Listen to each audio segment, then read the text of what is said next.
안녕하십니까. 지금부터 한국과학기술단체 총연합회가 주최하는 국가연구개발사업에서의 이해충돌 관리를 위한 토론회를 시작하도록 하겠습니다. 저는 오늘 포럼 사회를 맡은 과총 정책연구팀장 이강춘입니다. 국가적으로 연구개발에 대한 투자가 활발해지고 기술 창업도 늘어나고 있지만 전반적인 연구윤리 영역에 대한 제도화는 아직 미흡한 상황입니다. 이에 과총은 연구활동에서 발생하는 다양한 이해충돌 사례를 살펴보고 그 관리 방안을 모색해보고자 합니다. 오늘 토론회는 코로나 바이러스 감염증 확산 방지를 위해 청중 없이 전 과정을 유튜브로 생중계하고 있습니다. 행사에 앞서 국민의례가 있겠습니다. 모두 화면에 국기를 향해 주시기 바랍니다. 국기에 대하여 경례.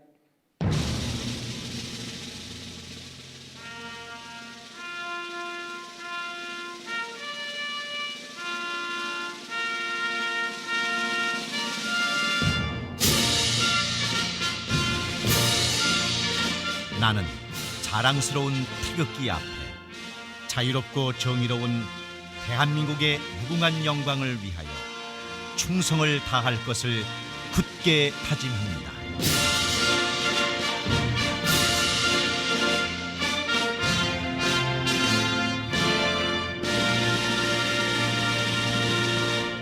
바로 다음은 과총 이우일 회장님의 인사 말씀이 있겠습니다. 네, 안녕하십니까. 네, 방금 소개받은 한국과학기술단체 총연합회 회장 이우일입니다. 잘 아시다시피 2021년도 그 R&D 예산이 100조를 넘어섰다고 합니다. 물론 그 중에 그 상당 부분은 민간에 의한 투자입니다. 기업의 연구개발 투자가 한 70조가 좀 넘는 것 같은데요. 아마 역대 최대를 기록하는 것 같고요. 기술 창업도 활발합니다. 그리고 국채 특허 출원 건수는 역대 최고라고 하고, 특히 그 증가율은 세계 2위에 달하고 있습니다. 그래서 이런 것들이 비록 정량적인 지표들이긴 합니다만 연구 개발이 이제 본격화되고 있다는 그런 신호가 아닌가, 그렇게 생각합니다. 이렇게 연구 개발의 틀이 커지면서 그 근간이 되는 연구 신뢰성 제고에 대한 요구도 커지는 것이 사실입니다. 그렇지만 연구 신뢰성 제고에 굉장히 큰 축을 담당할 연구 윤리에 대한 체계적인 논의는 아직 미흡한 실정입니다. 연구 윤리가 본격적으로 관심을 끈 것은 한 15년 전부터였다고 생각합니다. 그 이래 국가적인 그 관리 체계에 대한 논의는 있었습니다만 그 논의는 주로 연구비 부정 사용이라든가 표절이라든가 아주 그 직접적인, 비교적 생각하기가 좀 단순한 그런 이슈에 이제 국한되어 왔던 것도 사실입니다. 그렇지만 연구 체제가 복잡해지면서 공동 연구라든가 창업에 있어서의 다양한 이해관계, 특히 이해 충돌 관리에 대한 여러 가지 복잡한 상황에 대한 그 제도나 규정 같은 것들은 아직도 거의 논의가 되지 않고 있습니다. 특히 2020년에 연구개발 혁신법이 오랫동안 노력을 거쳐서 통과가 됐습니다. 그 법에서는 이제 연구개발 체제의 아주 근본적인 그 체질 개선을 도모하고 있다고 보여집니다. 특히 그 중에서도 이해 충돌 관리처럼 판단이 쉽지 않은 사안, 그런 것에 대해서 미리 관리 체계를 구축하지 않는다면 우리가 목표로 하는 그런 그 연구 개발의 선진화라는 목표를 달성하기가 앞으로 점점 더 힘들어질지도 모르겠습니다. 그래서 오늘 포럼에서는 외국의 이해 충돌 관리 방안을 한번 살펴보고 전문가 여러분들을 모시고 의견을 수렴하고 또 그것을 통해서 현장에서 적용 가능한 방안을 모색하는 그런 자리가 아닐까 그렇게 생각합니다.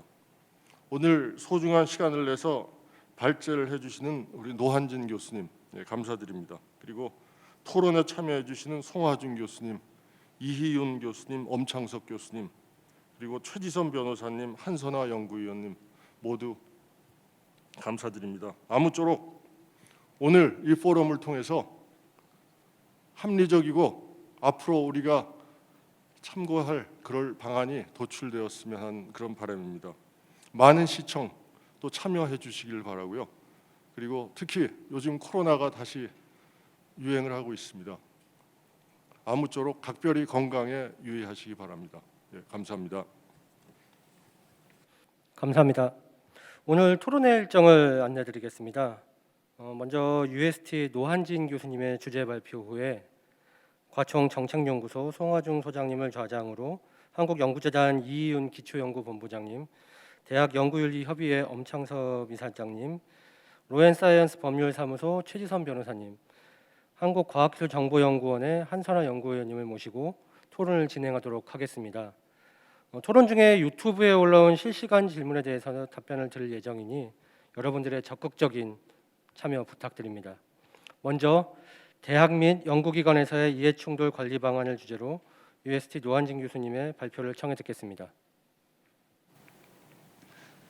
예, 노한진입니다.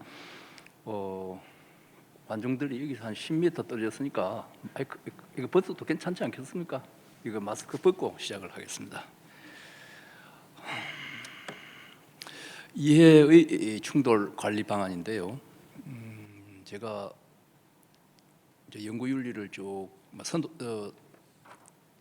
전도사처럼 이렇게 활동하면서 우리가 지금 빨리 시급하게 해야 될 것이 이거다라는 생각에서 이제 이런 발표를 하게 됐습니다. 먼저 좀 전에 회장님께서도 말씀해 주셨습니다만은 우리 국가 연구비 투자가 확대되고 있고 또 창업 촉진, 융복합적 접근 이런 것이 많아지면서 더욱더 객관성, 개방성, 신뢰성에 대한 요구가 커지고 있습니다. 그리고 작년에 바로 국가연구개발혁신법이 제정되었죠. 제정 취지는 국가연구개발 체계의 근본적인 체질 개선 이런 표현이 들어있어요. 이제 무슨 뜻이냐 하면은 좀 쉽게 말하면은 우리가 양적 성장에서 이제 질적 성장으로 넘어가야 된다 이 뜻입니다. 질적 성장으로 가는 가장 큰 관문은 바로 윤리 체계죠. 그래서 이해 충돌에 대한 관리 체계 구축이 이제 때가 왔다 이렇게 생각할 수가 있습니다. 이해 충돌이란 뭐냐? 뭐 여러 가지 이제 영어로는 conflict of interest라고 하는데 이해 상반이라고도 하고 이익 충돌이라고도 하고 하는데 정의는 이렇게 내릴 수가 있습니다. 이해 충돌이란 개인의 직무와 그의 사적 이익 사이에 관련성이 생길 때 그의 직무에서 이루어지는 평가, 판정, 심사, 결정이 그의 사적 이익을 위해서 내려지지 않았는가 하고 제3자가 합리적 의심을 할 수 있는 상황이다. 이렇게 정의할 수 있습니다.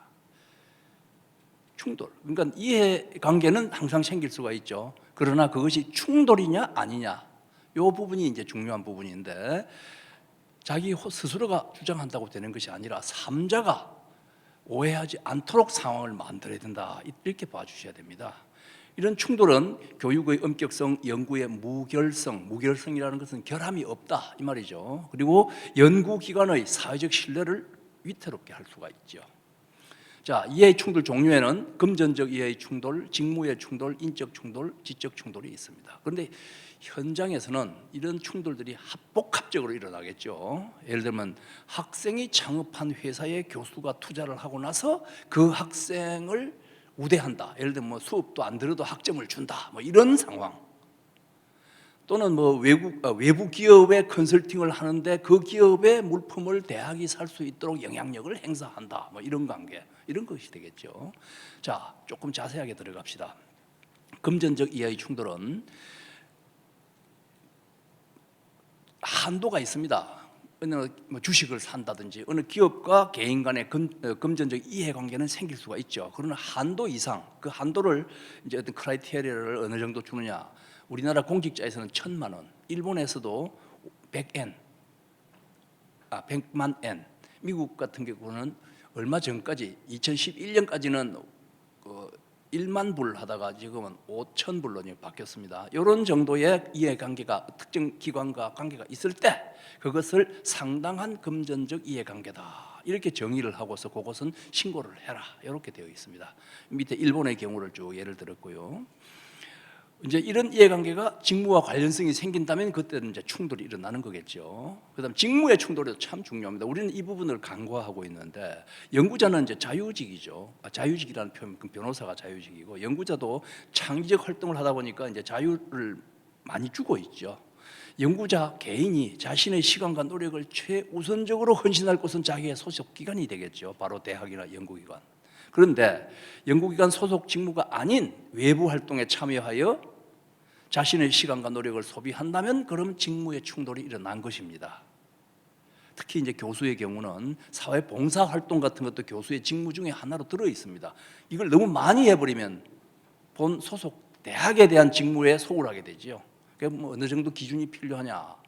요거는 각 대학마다 이제 교수 정책을 수립해서 그 속에 이렇게 규범을 정할 필요가 있는 것인데, 참고로 미국을 보면은 한 1쿼터 13주죠. 1쿼터 13주에 13일이다 이렇게 말하고 있습니다. 인적 충돌, 지적 충돌도 친분 관계에 의해서 어떤 객관적인 평가에 영향을 받을 수 있다면 인적 충돌, 또 지적 충돌은 자기의 어떤 세계관이나 종교적 소신 이런 걸로 인해서 가지고 있는 어떤 지식적인 것으로 다른 사람을 평가할 때 영향을 미친다면 그것도 지적 충돌이 되겠죠.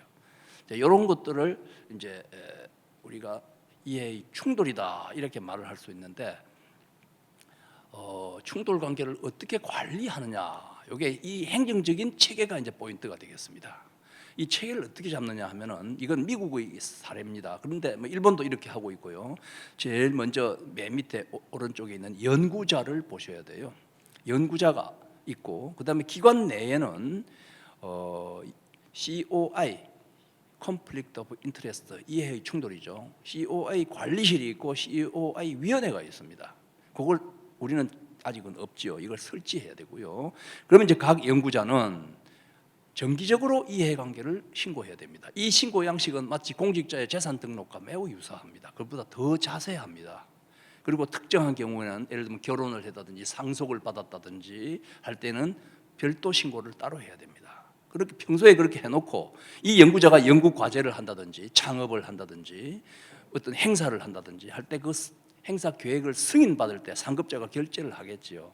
그때에 그 담당 부서가 있겠지요. 거기에 이제 행사 계획이나 연구 프로포저를 제출을 하면은 그 부서에서 이해관계의 충돌을 심사해 주시오 하고 COI 관리실에 요청을 하게 됩니다. 그럼 관리실은 이미 신고받은 이해관계가 있으니까 그 이해관계하고 새롭게 하려고 하는 연구 과제라든지 어떤 창업이라든지 이 관계를 보면서 이 사람은 이해관계가 충돌 관계가 있다 없다 판정을 내려주고, 이제 그 초안은 관리실에서 작성하고 최종 판정은 COI 위원회에서 해야 되겠죠. 그리고 관리 계획이라고 있습니다. 그렇다면 이 사람을 어떻게 할 것이냐, 이 과제를 하게 할 것이냐, 못하게 할 것이냐, 아니면 이 과제 중에 일부를 변형시켜서 하게 할 것이냐 등등을 결정하는 것을 그런 계획을 수립하는 것을 COI 관리 계획이라고 합니다. 그것을 작성을 합니다. 그걸 작성할 때는 당사자하고 협의도 해야 되겠죠. 그렇게 해서 그 행정부서에 전달을 하면은 그 방향으로 사업이 일어납니다. 이렇게 됨으로써 이제 이해관계가 관리되는 이런 체계가 되겠습니다. 뒤에는 이제 자세한 설명인데 뭐 간략하게 지나가겠습니다. 연구기관은 이해 충돌을 관리하는 체계, 전담 부서가 있어야 되고 규정이 있어야 됩니다. 그걸 갖춰야 되고 거기 체계에는 COI 관리실이 있어야 되고 COI 위원회가 있어야 되고 그다음에 강제성 있는 COI 관리 규정이 있어야 됩니다. 그 규정은 선진국 모습을 보면은 이 법규처럼 문자화한다기보다는 정책처럼 구성이 돼 있어요. 싱가포르 대학도 그렇게 하고 있고 미국 대학들이 다 그렇게 하고 있는데 일본도 그렇고요. 왜냐하면 이해 충돌 관계가 너무나 복잡 다양합니다. 이걸 규범으로 잡는다기보다는 프린시플을 두고 지키도록 이런 관계 때문에 정책을 두고 있죠. 그다음 또 하나가 모범 행동 양식, good scientific practice 이렇게 말을 하는데 이것을 정해둔다는 것이 중요합니다. 예를 들면 이제 이해 충돌 관계가 항상 복합적으로 일어나니까 그것을 관리한다기보다는 차라리 연구 활동에서는 이렇게 지켜라, 창업 활동에서는 이렇게 지켜라, 이걸 만들어 놓은 것이 모범 행동 양식이 되겠습니다. 그것을 정하고 지키게 하는 거. 그리고 매번 교육을 실시하고 연구자는 4년마다 교육을 듣고 문서는 5년간 보관하고 이런 것이 이제 연구기관에서 해야 되고, 연구자는 먼저 아까 말씀드린 대로 이해관계를 COI 관리실에 정기적으로 신고하고 특별 신고도 있고요. 그다음 특별 신고는 뭐 30일 이내에 한다. 지금 제가 드리는 말씀은 미국 사례입니다. 그다음에 모범 행동 양식이 이미 공지되어 있으니까 그것을 숙지해야 되고 교육을 받아야 되고. 그다음에 매번 자가 진단을 할 필요가 있습니다. 예를 들면 새로운 이해관계가 생기면은 내가 이번에 창업을 한다. 창업을 이러이러한 식으로 방법을 한다고 하면은 과연 개방된 학술 환경이 유지되느냐? 그다음에 연구 결과의 발표나 이런 것이 확산의 제약은 없느냐? 이런 스스로가 점검을 하도록 하는 것이 참 중요합니다. 지금 기본 틀이 규범도 있고 하지만은 자율성입니다. 연구자 스스로가 옳은 것을 알고서 스스로 지켜가는 것, 그것이 참 중요합니다. 자, 정부의 역할도 있죠. 정부는 법적 근거를 제정해 줘야 됩니다. 특히 신고하고 외부 활동도 신고해야 되는데 내가 사회이사에 이번에 임명이 되었다든지 또는 뭐 내가 NGO 활동을 하게 되었다든지 할 때는 신고를 해야 되는데 이런 것이 이제 개인 정보하고도 관련이 있고 또 이런 윤리적인 부분을 분위기를 잡아주기 위해서는 정부의 법적 근거를 두고 그다음에 이제 연구비 지원 기관이라고 있습니다. 우리 같으면은 이제 한국연구재단 우리 한 12개 있습니다. 우리나라에도 부처마다 하나씩 있죠. 그런 데에서 연구비 신청 요건으로 이해 충돌을 관리를 하는 기관에 그런 자격을 연구비 신청 자격을 주겠다. 여기 미국의 NSF나 PHS가 이제 이런 걸 가지고 있죠. 그렇게 하도록 규범을 가지는 것이죠. 그래서 연구개발혁신법에 제가 파라간색으로 넣은 것은 이런 조문을 추가하면 된다는 뜻으로 제가 만들었고, 그다음에 이제 시행령 또 이렇게 한 조문이 더 추가돼야 되지 않느냐 하면서 제가 부칙에 시행령 발효를 2026년 1월 1일로 지금부터 5년 후로 미뤄놨습니다. 그 이유는 이제 좀 이따 설명을 드리겠습니다만 여기에는 상당히 이미 우리가 문화적인 부분, 그다음에 이미 저질러져 있는 이해의 충돌 관계가 있어요. 이것을 원상복귀하려면은 단번에 하기가 어렵겠다. 적어도 5년의 여유는 줘야 되겠다고 보고 이렇게 잡은 것입니다. 자, 제일 먼저 신고서를 봅시다. 이해관계를 이제 신고해야 되는데 공직자의 재산 등록 서식과 비슷합니다. 먼저 종합적인 것이 있고 뒤에 가면 각 항목별로 상세하게 쓰는 부분이 있죠. 근데 이건 크게 4가지입니다. 예를 들면 1. 연구자, 그의 배우자, 직계가족을 포함해서 기업 또는 영리단체가 가지는 금전적 이해관계를 요약하시오. 그 기준은 1,000만 원 이상 정도의 관계를 가지는 거. 뭐 주식을 가졌다든지 그다음에 스탁 옵션을 가졌다든지 이런 거. 그다음 2번째, 현재 수행 중이거나 1년 내에 착수 예정인 모든 과제를 요약하시오. 어떤 과제를 현재 뭐 어디 기업 과제도 있을 수가 있고 개인적으로 하는 과제도 있겠지요. 그거 다 등록을 해야 됩니다. 그다음에 셋째, 자기가 가진 지분을 가진 지적재산권에 대해서도 신고를 하도록 되어 있습니다. 이제 이 공무원에는 없는 부분인데 자기가 어떤 특허를 가지고 있고 어떤 것은 어디에 라이센싱을 했고 물론 그 라이센싱은 자기가 직접 하는 것은 아닙니다. 기업 자기가 기술 소유권을 가지고 있어도 소유권이 아니죠. 개발은 특허를 개발을 했다 하더라도 그 소유권은 기관이죠. 대학이죠. 그래서 라이센싱을 했더라도 자기하고 관련이 된다 안 된다가 중요합니다. 왜냐하면 그 라이센싱 받아간 기업의 입장에서는 그 연구자가 참 중요하니까 말이죠. 그래서 그 연구자를 보통은 컨설턴트로 모시고 정기적으로 이렇게 컨설팅을 받는 그런 형태가 많습니다. 그다음 4번째가 외부 활동입니다. 좀 전에 말씀드린 어떤 뭐 사회 이사라든지 NGO 활동 또는 정치 어떤 참모 그룹에 들어갔다든지 특강 컨설팅 뭐 이런 것들을 한다든지 이런 거. 그래서 그 외부 활동을 통해서 자기가 받는 수익에 대해서도 써야 돼요. 일단 외부 활동 자체를 신고해야 됩니다. 그리고 나서 상세 정보에 가서는 앞에 말씀드린 그 4가지에서 각각 더 자세하게 작성하도록 서식이 준비되어 있죠. 이것도 다 미국 이야기입니다. 넘어가겠습니다. 자, 그것만 있는 것이 아니고 이제 아까 말씀드린 모범 행동 양식이 있습니다. 자, 연구자가 많이 하는 모범 행동 양식, 그거는 외부 활동, 창업 활동도 외부 활동이 간주됩니다. 창업 활동 그래도 따로 떼어서 생각을 합시다. 연구자의 연구 활동, 교육 활동, 뭐 이런 것들이 있는데 인간 대상 연구도 여기서는 좀 엄격하게 다루고 있습니다. 왜 그런지는 좀 이따 설명하기로 하고, 이걸 모르고 보통은 연구자들이 활동을 하다가 감사나, 우리 윤리는 말이죠, 윤리가 없더라도 법규로서 해석이 됩니다. 그래가지고 감사에 걸려가지고는 나오는 것이 그것도 부정이 되는 줄 몰랐습니다 하는 게 일반적인 답변이에요.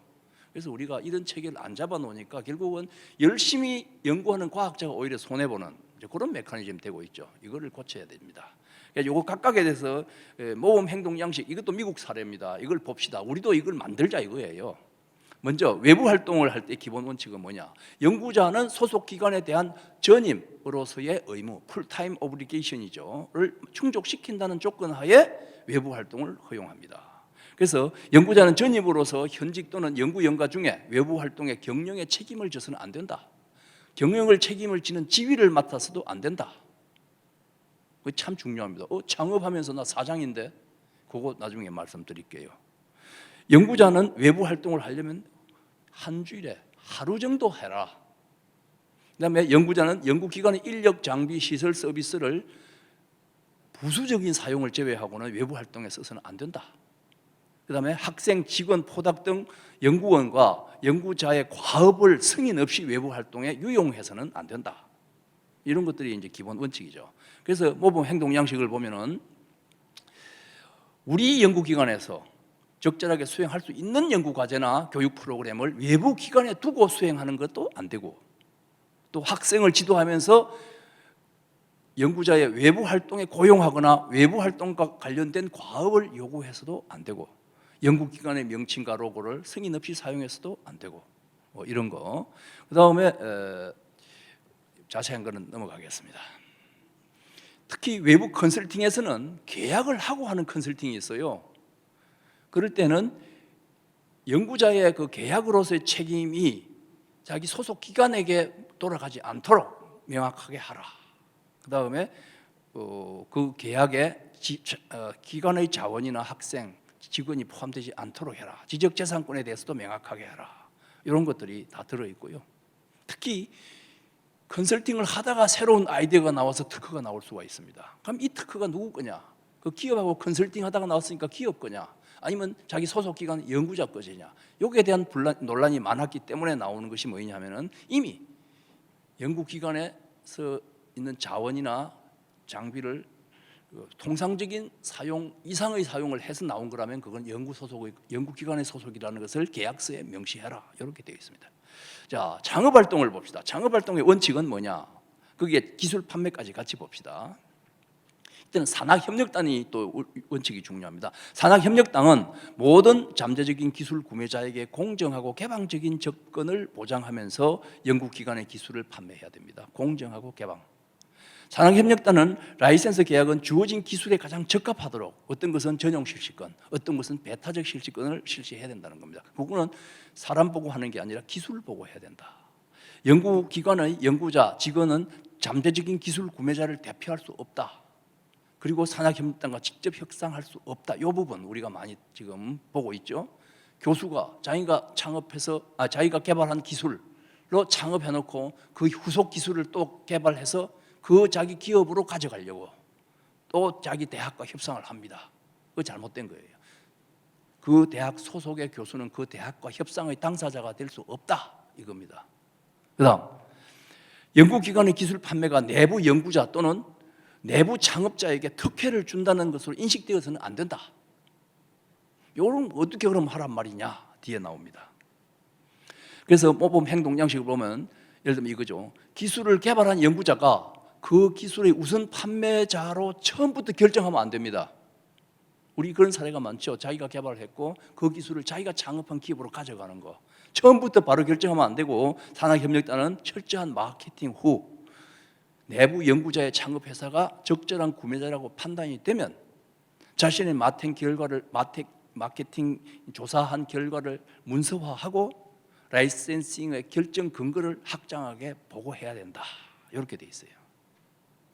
그 다음에 연구자는 본 가이드라인에 명시된 그런 책임의 분리라면 소속 연구자로서의 책임과 창업자로서의 책임을 분리하는 데 동의해야 되고 산학협력단은 그 분리한 것을 보고 이해 충돌이 관리가 가능하다고 볼 때 드디어 라이센싱을 자기 기업의 그 연구자에게 할 수 있게 한다. 이렇게 돼 있어요. 참 까다롭죠. 또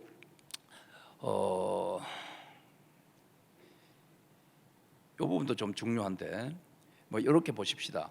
연구자가 창업한 곳 기업의 컨설팅을 너무 열심히 하면은 직무에 또 충돌이 일어나죠. 그래서 그 한도는 일주일에 1일이다. 그건 알고 있고요.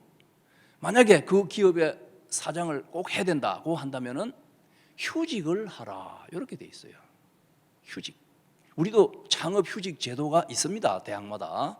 그거 무한정 있는 게 아니고 보통 2년이나 3년 이내로 휴직할 수 있다. 이렇게 돼 있습니다. 그러고 나서 나중에 경영권은 다른 사람한테 맡기고 돌아와야 됩니다. 여기 참 중요하죠.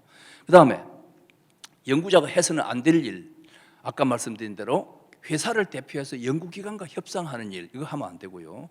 회사에 선물 또는 연구비를 창업한 회사로부터 연구비를 받는다? 이거 좋은 일 아니냐 싶은데 이게 아닙니다. 교원의 업무 실적을 평가할 때 프로젝트 계약을 얼마 했느냐 이런 걸 따집니다. 연구 계약 실적이 너무 적으니까 자기 아버지의 회사에 부탁해가지고 연구비 좀 주세요. 그래서 연구비 받아오고 나는 연구했습니다. 계약했습니다. 이런 게 되는 경우도 있어요. 또 창업한 회사의 연구기관의 직원이나 학생을 참여시키는 일, 이러면 하면 안 됩니다. 그 다음에 연구기관의 공간이 신생 기업의 연구부서가 되어서는 안 됩니다. 이게 뭔 뜻이냐면 교수가 창업을 하면서 바로 자기 연구실에서 창업을 합니다. 우리가 그런 경우가 있어요. 많아요. 그렇게 되니까 정부로부터 연구비 받은 그 연구를 수행하는 것하고 자기가 창업에 필요한 자기 회사에서 연구하는 것과 뒤섞여 버려요. 본래는 인적인 거, 물적인 거, 특허권, 재정 섞이면 안 됩니다. 이거 구분해서 관리하라고 원칙으로 되어 있는데 이걸 한 공간에서 해버리면 피할 수가 없어요. 이것 때문에 감사 많이 받죠. 이거 안 된다고 원칙이 딱 나와 있어요. 다음, 창업 연구자가 해야 할 일, 여기 바로 아까 그겁니다. 구분해서 관리해라. 그 다음에 뭐 휴직해야 한다. 그거죠. 예. 이게 계속 같은 이야기가 죄송합니다. 이게 지금 거꾸로 가고 있었어요. 이 중요한 점은 어떤 기술을 개발해서 라이센싱 해놓고 그보다 더 좋은 기술을 개발했어요. 자, 이럴 때 어떻게 하냐? 원래는 이 원칙은 뭐냐면 기술을 개발해서 라이센싱 하고 나면은 그것을 이제 서서히 축소시켜야 됩니다. 그 연구는 이제 그만해야 됩니다. 그래야 갈등이 안 생기는데 좋은 기술 개발해서 A 기업에 판매하고 그보다 더 좋은 기술 개발해서 B 기업에 판매하고 이러면 큰일 나겠죠. 그럼 이 관계를 어떻게 하느냐? 이건 모니터링을 받도록 이렇게 지금 되어 있습니다. 그리고 또 그것도 그런 사실 자체를 공개하도록 이렇게 되어 있습니다. 그다음에 뭐 연구기관 차원에서 투자를 하는 경우도 있어요.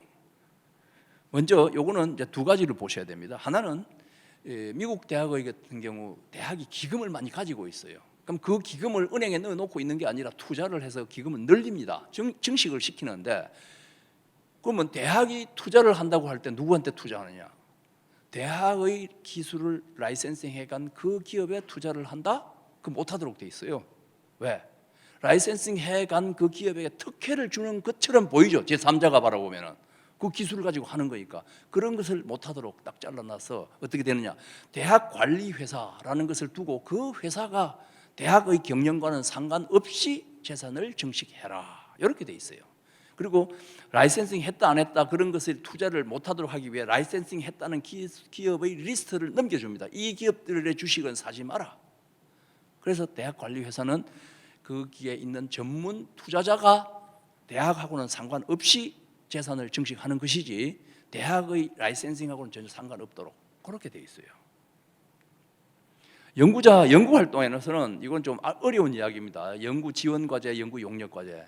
연구 지원 과제는요 그냥 그랜트예요. 사람을 키워주는 과제인데 연구 용역 과제는 연구자의 지식을 갖다 쓰는 겁니다. 그래서 이거는 정말 연구자가 유능해야 되겠죠. 그런데 우리는 제도가 지금 전부 다 그랜트로 하고 있어요. 그러다 보니까 50대, 60대가 돼도 그랜트로 연구를 합니다. 그건 잘못됐죠. 미국 같은 경우는 그랜트는 40대. 그 이유는 다 콘트랙트 시장에서 경쟁하도록. 그래서 이 콘트랙트 시장 규모가 그랜트 시장 규모보다 10배 이상 큽니다. 우리는 전부 그랜트고 관리 자체도 용역 과제가 있어도 아주 일부죠. 이건 우리가 지금 잘못되어 있는 부분인데 연구 활동에서도 이런 계약 관계, 기업 관계가 연구 과제의 공정한 발표에 영향을 주면은 그것은 이해의 충돌이다 이렇게 돼 있는데 더 중요한 거는 인간 대상 연구입니다. 인간 대상 연구는 왜 관리가 더 중요하냐 하면은 첫째는 국민 건강에 직결됩니다. 데이터의 객관성이 중요하죠. 부작용이 있는데 없다고 하면 그거 큰일 날 일이죠. 의학 임상 시험에서. 그 다음에 피험자가 거기에 직접 있으면 사람을 그 대상으로 연구를 하기 때문에 피험자에 대한 보호가 중요합니다. 특히 개인 정보도 있고요. 그 다음에 이거는 시판을 전제로 한 연구입니다. 이 연구는 제품 이 임상에서 성적이 좋게 나가면 시판 허가가 나옵니다. 그러니까 이 이해관계가 기업들이 이 좋게 성적을 받으려고 무척 애를 쓰는 그런 연구죠 이게. 그러니까 관리가 엄격하죠. 그래서 이거 이제 제대로 하려면은 리서치 컴플라이언스 오피스라는 기관이 있어야 돼요. 준법 관리실이죠. 뭐 삼성에서 준법 감시실 감시 이런 걸 이야기를 하던데 바로 이게 그겁니다. 연구 준법 관리실이 연구소에 있고 이 관리실에서는 IRB라든지 IACUC 같은 위원회 운영을 담당을 하고 있죠. 이제 그 기관이 뭐부터 하느냐 하면은 저 뒤에 절차가 나옵니다. 임상을 한다면 그게 약품이든지 의약기기든지 그런 것에 대해서 이해관계를 다 따집니다. 이거 누구의 특허에서 나왔느냐, 여기에 어느 회사가 하느냐, 그 회사에 이해관계가 있는 사람 누구냐 다 따지고 나서 그 다음에 임상을 하는 이 사람과 또 이 연구기관과 관계를 다 따진 다음에 충돌 관계가 있으면은 사건 문서를 작성합니다. 이게 케이스 도큐먼트라고 그러는데 그래서 관계를 다 밝히고 위험 정도까지를 표시합니다. 이렇게 되면 어떤 위험이 나올 수 있다. 이래서 이제 보고를 하고 나서 관리 계획을 세웁니다. 이 사람은 이 임상 연구를 맡으면 안 된다. 또는 이 임상 연구에서 이 부분은 다른 데로 보내야 된다. 뭐 등등 뭐 제척, 회피 뭐 이런 것들이 이제 일어나겠죠. 그래서 이쪽 용어로는 완화하든지 회피하든지 뭐 이렇게 설명을 하고 있습니다. 그리고 이해 충돌에도 불구하고 과제에 참여하려면 충분한 해명 사유가 있어야 됩니다. 학술 활동에도 이런 일이 있어요. 특히 우리는 국가연구개발 사업이니까 연구 활동만 생각을 하기 쉬운데 연구 활동 중에 석박사 과정을 지도하는 연구 멘토링은 연구 활동에 들어갑니다. 학생 없는 연구는 거의 없어요. 그게 왜냐? 학문 후속 세대를 키우도록 연구 계획 속에 들어 있는 거예요, 그죠? 그런 정신이. 거기에 기본 전제가 뭐냐 하면은 대학원생에게 지도하는 것은 자기 지식의 DNA를 세상에 확산하는 거다. 이렇게 생각하라는 거예요. 우리가 생물학적 DNA는 결혼을 통해서 확산을 하죠.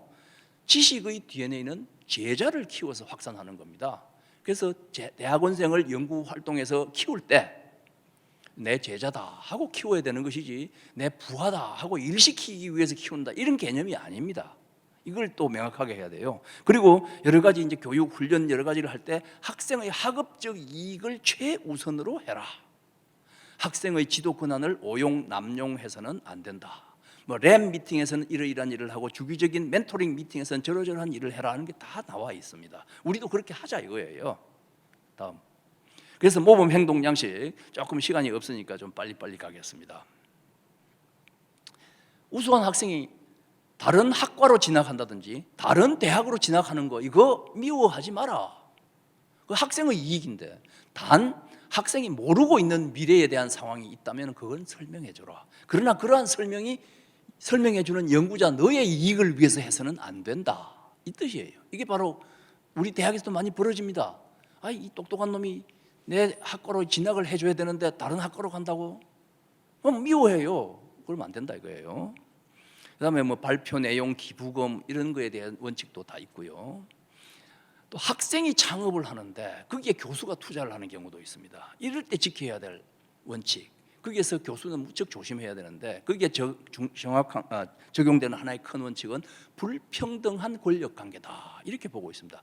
교수가 직접 학생을 지도하지 않다 하더라도 교수가 학생에게 투자하는 것은 불평등한 권력 관계가 있기 때문에 승인을 받아라 이렇게 돼 있어요.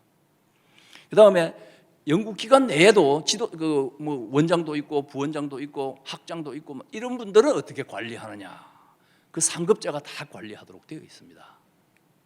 그 다음에 인간대상 연구에서 또 인간대상 연구는 특히 기관이 투자하는 경우가 많아요. 이 큰 대학들, 미국의 큰 대학들이 어디서 돈을 많이 버느냐 하면은 전자 쪽에 특허하고 생물 쪽, 의학 쪽에 특허해서 돈을 많이 버입니다. 그 의학 쪽에 있는 특허 그게 바로 약품, 의료기기, 진단기기 이런 것들이죠. 그렇게 기관들이 투자를 하면 돈을 많이 벌기 때문에 여기에 대해서 감독하는 프로세스가 아주 강력합니다. 그래서 심사 방법은 세 가지죠.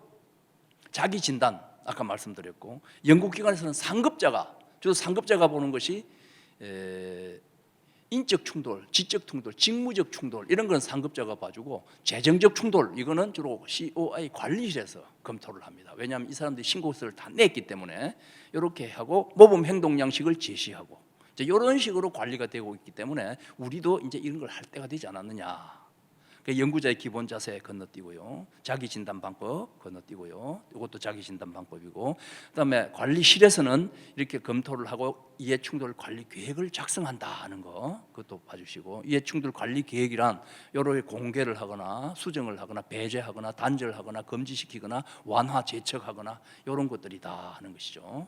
그다음에 이제 COI 교육도 실시하고, 그럼 연구자들은 이제 교육을 받아야 되겠죠. 그래서 마지막으로 이제 제가 제안을 드린다면은, 우리가 이런 관리 없이 그동안에 연구 활동을 많이 해 오다 보니까 상당히 충돌 관계가 많이 이미 벌어져 있습니다. 그러니까 이걸 어떻게 할 것이냐. 일본의 경우에도 10년 정도 지금도 진행되고 있고요. 예를 들면 이런 거죠.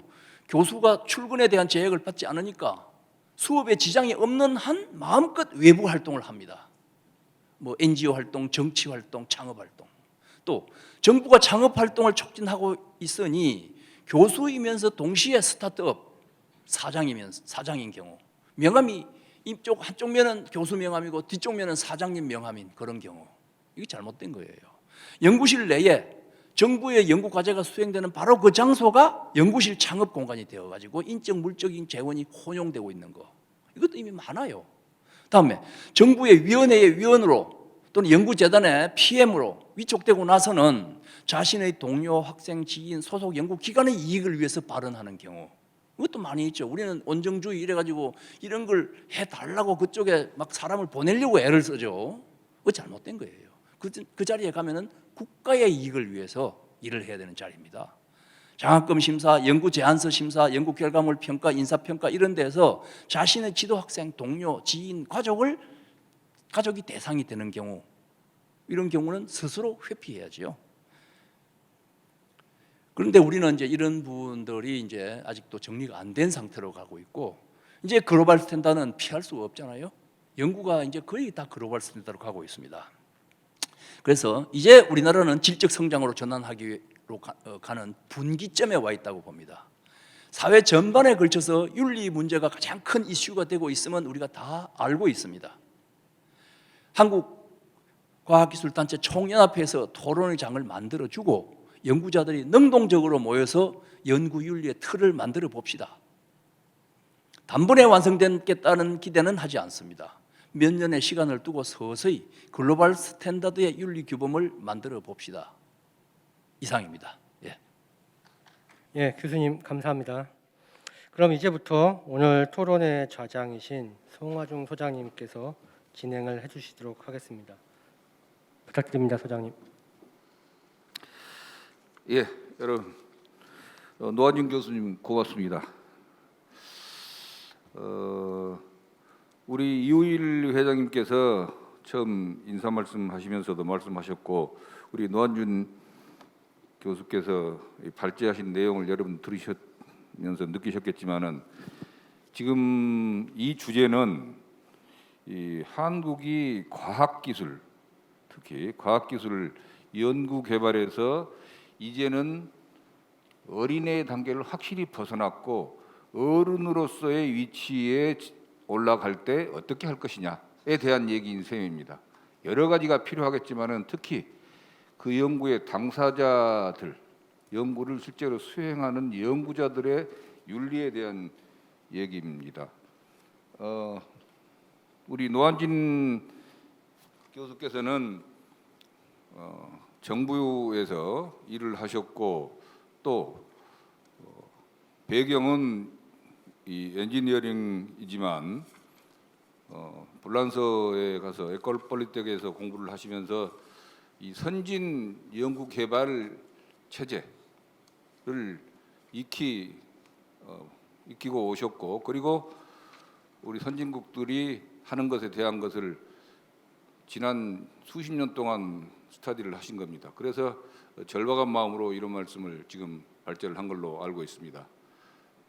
주제가 쉽지 않은 주제인데 30분 시간 내에 발제를 해주셔서 고맙습니다. 오늘 토론자로 모신 분은 네 분입니다. 네 분도 이 분야에 대해서는 그동안에 많은 관심과 이 연구를 하신 그런 분들이어서 일단 네 분 소개를 먼저 드리고 토론을 부탁드리도록 하겠습니다. 어느 쪽, 저의 오른쪽이니까 우리 최지선 변호사님부터 소개를 하도록 하겠습니다.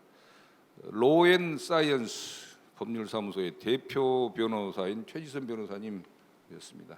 예.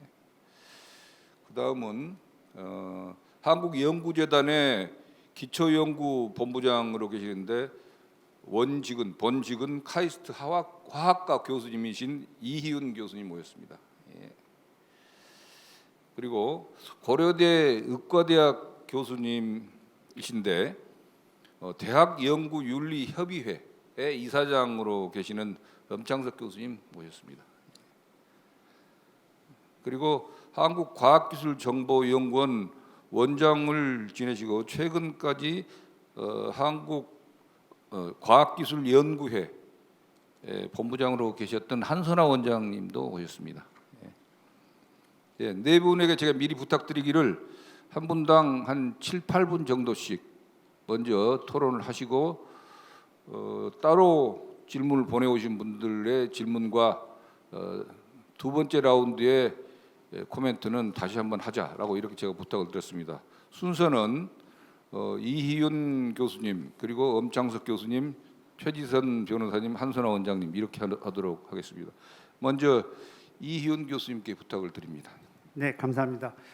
노한진 교수님께서 짧은 시간에 굉장히 넓은 영역의 그 연구 윤리에 관련된 것을 다 발제를 해주셨는데 뭐 하나하나만 가지고 논의를 하더라도 하루 종일 할 수도 있을 것 같은 부분인 것 같습니다. 저희 그 연구재단에서는 사실 연구 윤리를 이제 확립하는 면에서 사실 저희가 지난 40여 년간 우리가 굉장히 연구 부문에서 압축 성장을 해오다 보니까 이 40여 년 동안 너무 빠르게 지내오면서 저희가 이제 사실 그 연구 윤리에 관한 그 기준이 확립이 돼 있지 않은 것처럼 느껴지지만 확립이 안 돼 있는 것보다는 실제로 그 10년 전의 연구 윤리와 20년 전의 연구 윤리와 30년 전의 연구 윤리가 다 다르게 인식이 돼 있었던 것이 현재는 그렇듯이 다 혼재돼 있다 보니까 연구자들은 굉장히 혼란스러워하는 것 같습니다. 그래서 사실 연구재단에서는 작년에 연구윤리지원센터를 설립하여서 이런 부분들을 좀 정확하게 알려주고 하기 위해서 연구윤리 정책 지원을 하고 그 연구윤리에 대한 교육 또 다양한 연구윤리 관련된 홍보를 하고 있는데 이제 그 외부의 연구자들이나 연구기관에서 느끼기에는 이 연구윤리지원센터가 단순히 지원에 그치지 않고 뭔가를 결정해주는 역할을 할 수 있지 않을까 하는 기대를 많이 하고 있는 것 같습니다. 근데 현실은 이제 그렇지 못하고 아까 노한진 교수님께서 이제 발제할 때 발표해 주신 것처럼 연구재단과 같은 그 연구 지원 기관에서는 그 연구 기관하고의 그 연관성을 가지고 이 연구 기관에 이런 가이드라인을 주고 실제로 모든 일은 연구 기관에서 이제 일어나는 그러니까 그 conflict of interest를 해소하는 부분들이 연구 기관에서 이루어져야 되는데 실제 그 연구 기관들도 지난 한 10년간 이런 CIO에 대한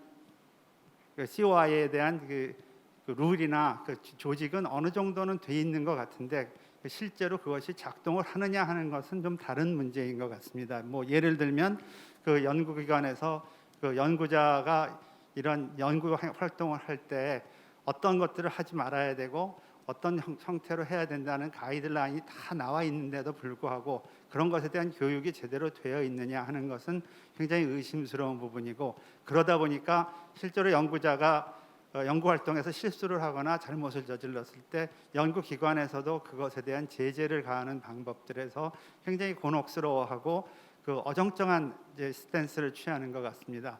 사실 이제 그렇게 되면 그 연구기관들의 그 현실도 이해를 못하는 바는 아닌 게, 그 연구기관이 너무 연구자들을 이제 이렇게 가이드를 많이 하다 보면은 연구 활동, 자유스러운 연구 활동을 좀 저해할 수 있지 않을까 하는 그 우려가 있는 듯한 느낌을 받는 반면에, 현실은 그러다 보니까 그 더 크게 법적인 제재를 받게 되는 연구자들이 많이 속출하는 현실인 것 같습니다.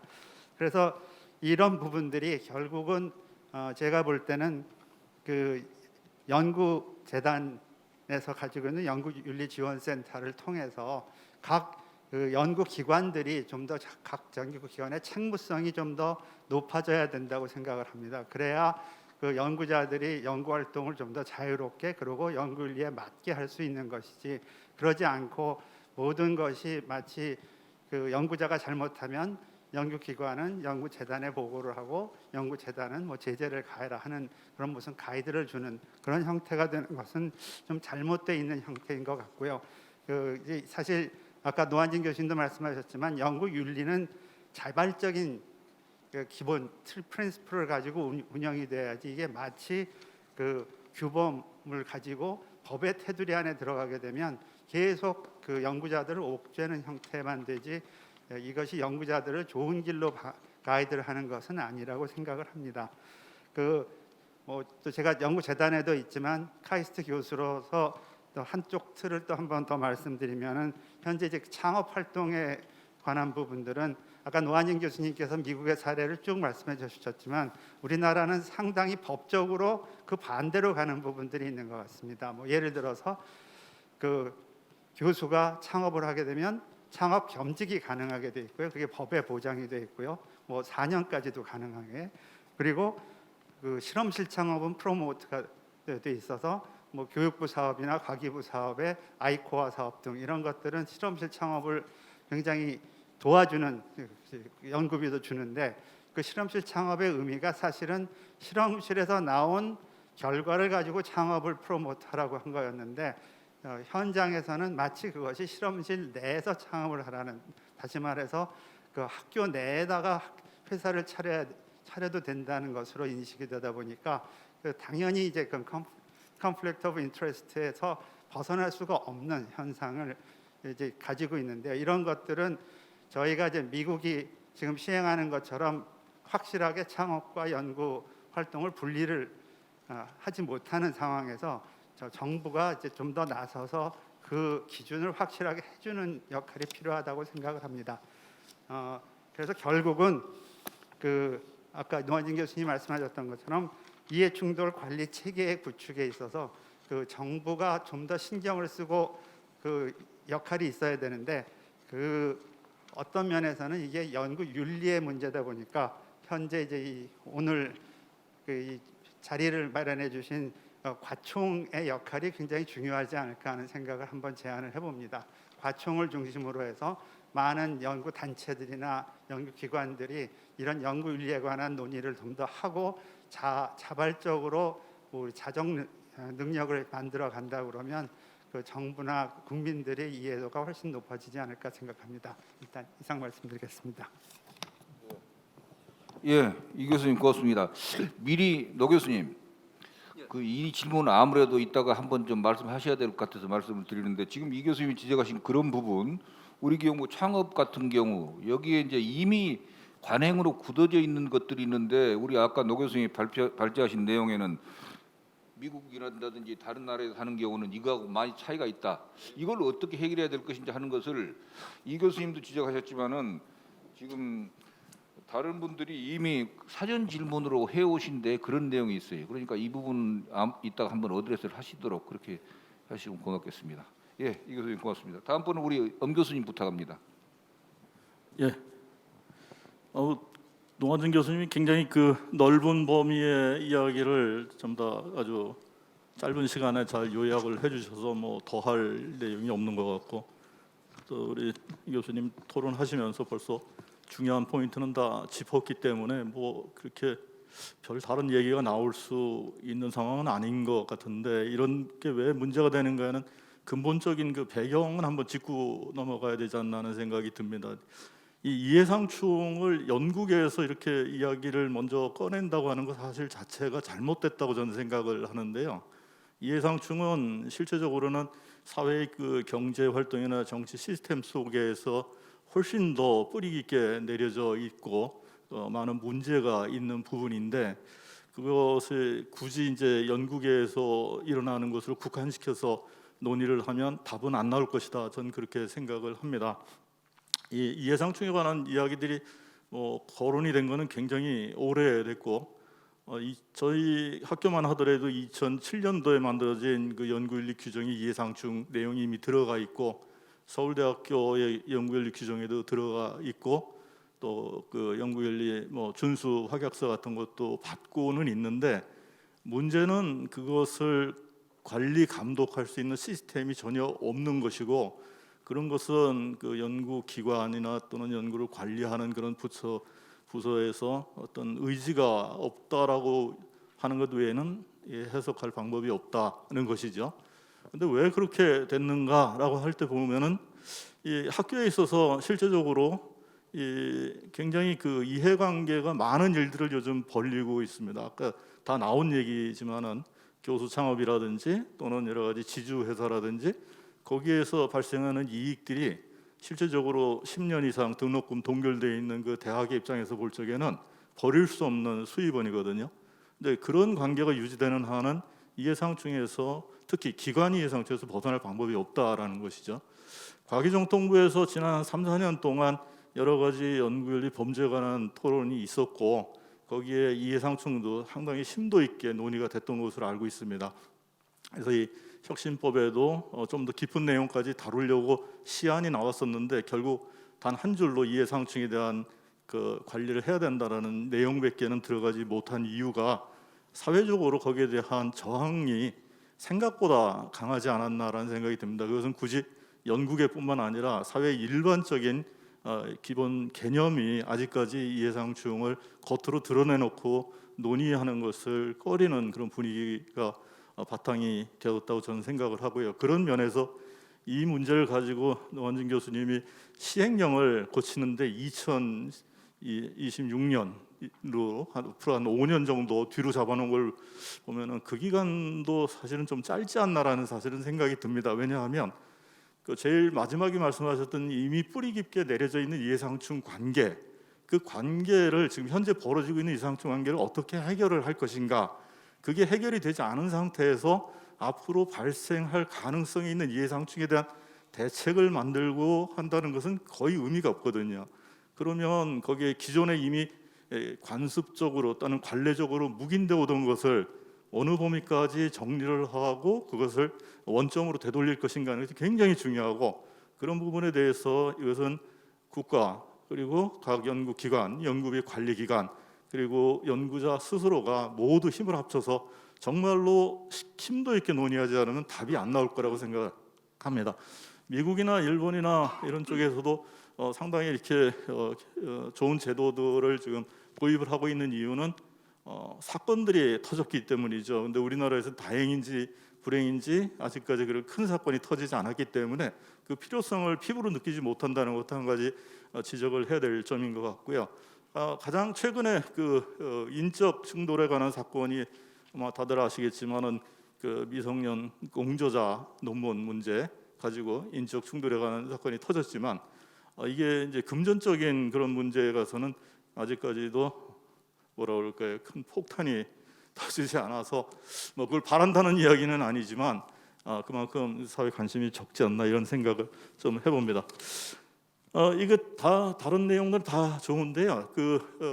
노환진 교수님 제시하셨던 것 중에 한 부분이 빠져서 그것만 좀 보충을 하고 싶은데, 이 COI를 관리하기 위해서는 연구자 레벨에서도 중요하고 또 연구 관리 기관, 연구기관도 중요하고 정부도 중요한데, 하나가 빠진 것이 연구비 지원 기관이 빠졌다고 생각합니다. 지금 예를 들면 한국연구재단 같은 데 있어서 상당히 많은 연구비를 실제적으로 다 관리를 하고 연구 계획서를 받아서 실제적으로 그 연구가 제대로 계획대로 수행이 되었는지 그리고 그 결과가 제대로 나왔는지 하는 것을 점검을 하는데 이 COI를 연구 계획서를 접수하는 단계부터 또 연구의 중간 평가 그리고 최종적인 그 연구 결과의 발표에 이르는 그 단계에서 직접적으로 가장 강력하게 개입할 수 있는 기관이다라고 저는 생각을 하거든요. 그래서 연구비 중간에 관리 기관들의 역할이 굉장히 중요하고 또 하나는 최종적으로다가 연구 결과를 발표를 하는 학술 단체들, 그 학술 단체들에서 논문이라든지 이런데 COI를 갖다가 제대로 디스클로저 시키는 부분에 대해서도 신경을 쓰면 지금 과청에서 여러 학술 단체들에 대한 지원 사업이라는 학술 대외 지원 사업들을 하고 있기 때문에 과청 역시 굉장히 중요한 역할을 할 그런 위치에 있지 않나 생각을 합니다. 예, 제 토론은 여기까지 말씀드리겠습니다. 예, 엄 교수님 말씀하신 대로 이게 이 연구에만 한정되는 문제가 아니고 우리 사회 전반이 지금 이제 업그레이드되는 그런 과정입니다. 그래서 사회 전체적으로 우리가 윤리의식이란다든지 이런 규정을 지키고 COI를 어떻게 해결할 것인가 하는 그런 문제를 답을 찾아야 되는 것이죠. 좋은 지적을 해주셨고요. 금방 말씀하신 대로 연구비 지원기관에 대한 얘기가 사실 순서가 그러면 우리 이제 이 교수님이 두 번째 하셨어야 맞는데 이따가 세컨 라운드 돌 때 다시 한번 이 부분에 대한 것을 말씀하실 수 있으면 해주시면 고맙겠습니다. 다음에는 우리 최지선 변호사님 부탁합니다. 예, 먼저 이렇게 그러니까 중요한 이슈를 다루는 자리에서 함께 이 문제를 생각할 수 있는 기회를 주셔서 감사합니다. 그리고 무엇보다 노한진 교수님께서 굉장히 방대한 여러 가지 이슈들이 존재하는 이 이해충돌의 문제를 아주 일목요연하게 연구자나 또 연구를 관리하는 기관 측면에서 이해하기 쉽게 정리를 해주셨다는 점에서 많이 공부를 했습니다. 사실 이해충돌 문제는 연구윤리라고 하는 부분하고 상당 부분 또 관련이 되어 있습니다. 이해충돌을 연구윤리의 한 부분으로 볼 건지 아니면 거꾸로 이해충돌을 더 넓은 의미로 볼 건지 이에 관해서는 사실 여러 논의가 있기는 합니다만 적어도 지금까지는 이제 연구윤리와 관련된 이슈로 다루고 있습니다. 그러다 보니까 뭐 연구윤리에서도 늘 나오는 문제입니다만은 어디까지 규율로서 다스릴 것인지 그리고 어디까지 자체적으로 하도록 할 것인지라고 하는 그 경계선을 설정하는 것이 정말 어려운 문제다라고 생각이 됩니다. 그러다 보니까 저같이 이제 법으로 밥을 먹고 사는 사람들 입장에서는 항상 제도와 법, 그다음에 하위 규정들을 통해서 이 문제를 어디까지 접근할 수 있는지를 보는데 그런 점들이 때로는 이제 연구자들의 어떤 자발적인 욕구와 노력을 오히려 감소시키는 거 아니냐라고 하는 그런 부작용에 대한 걱정도 끊임없이 있다라고 생각합니다. 그런 차원에서 보면 오늘 주제인 이 이해충돌의 문제를 과연 어느 수준의 법령에서 다룰 건지 그리고 과연 법령에서 다루는 것이 맞는지에 대해서도 여러 가지 생각이 있을 수 있다고 생각합니다. 저는 이제 법을 하는 사람이니까 이와 관련돼서 저희가 생각해 볼 수 있는 몇 가지를 간단히 정리를 해보고자 합니다. 첫 번째는 지금 현재 국가연구개발혁신법의 이해충돌의 문제는 세부적으로 보면 시행령에 규정이 되어 있습니다. 그래서 법에는 제31조의 연구부정행위 금지, 즉 연구윤리의 부분에서 제4항에서 연구자와 그다음에 이제 연구개발기관은 이 연구자들의 연구윤리 확보를 위해서 노력해야 된다라고 하는 규정이 있고요. 그 하위 규정으로서 이번에 이제 새로이 제정된 시행령 제58조를 보면은 연구개발기관의 장이 연구윤리 규정을 제정하도록 되어 있는데 그 연구윤리 규정의 제3호에 보면 이해충돌 예방 및 관리를 포함하도록 되어 있습니다.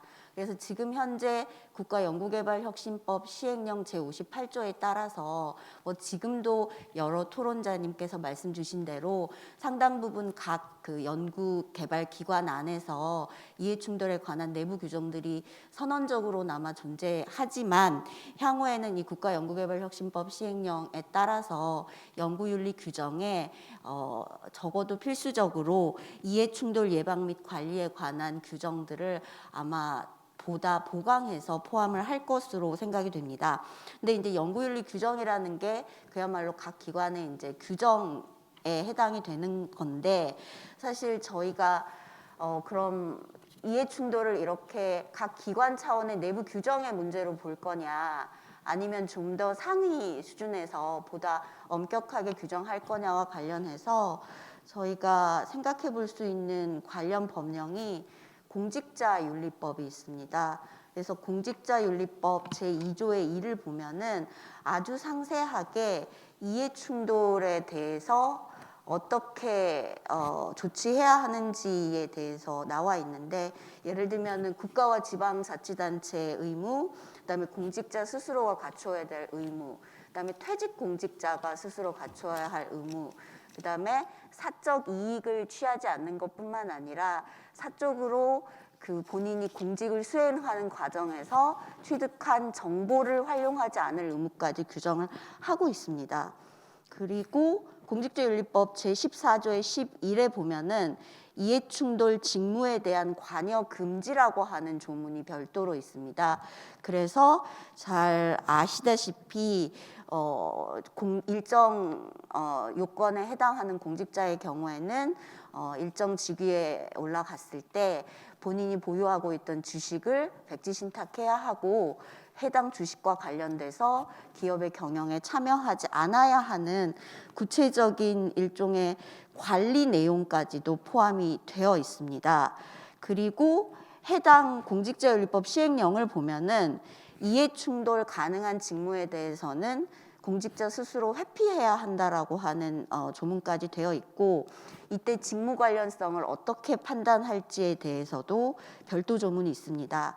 그럼 되돌아와서 이제 할 수 있는 질문이, 그러면 저희가 여기서 공직자라고 하는 자리에 연구자라고 하는 키워드를 집어넣어서 어떤 경우에 연구자가 본인이 하고자 하는 연구를 회피해야 하는지, 그리고 그때 회피의 대상은 어떻게 판단할 건지, 그다음에 국가와 그다음에 개별 연구기관, 그리고 연구를 관리하는 전문기관에 부여하는 의무를 국가연구개발혁신법의 법이나 시행령에 마치 공직자윤리법과 유사한 수준으로 규정을 할 것인지를 생각해 볼 수 있을 것이고, 만약에 그 부분을 검토한다면 가장 엄격한 수준에서 이해충돌을 법제화하는 게 될 겁니다.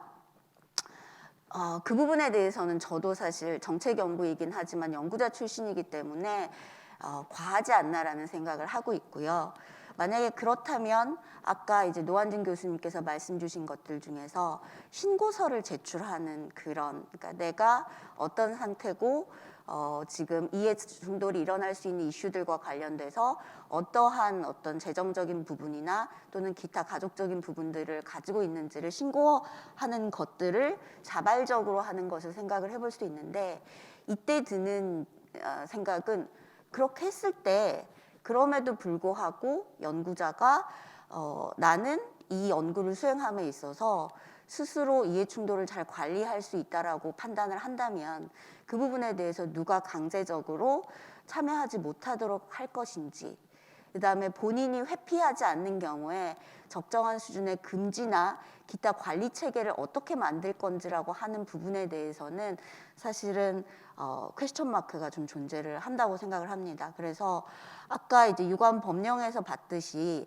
엄격하게 어떤 경우에 금지해야 하고 금지하지 않았을 때는 적절한 조치를 할 수 있다라고 하는 법령을 통해서 규정을 할 건지, 아니면 신고서와 같이 사실상 자발적인 어떤 행위들로 이 문제를 풀어갈 건지를 판단을 함에 있어서 후자가 훨씬 더 좋을 것이라고는 생각이 되는데, 그렇다면 그 신고서를 어떻게 활용해서 어떤 경우에 회피하게 하고 어떤 경우에 재척되게 하고 어떤 경우에 연구를 계속할 수 있게 할 건지를 누가 어떤 방식으로 판단할 건지가 사실은 굉장히 어려운 문제가 되고, 이 문제가 해결이 되지 않으면 이해충돌은 또 다시 선언적인 그런 이슈로 되돌아가는 그런 형태가 될 것 같습니다. 그래서 과연 이 부분을 어떻게 정교하게 설계하고 연구자가 수용 가능한 수준에서 관리할 건지에 대한 설계가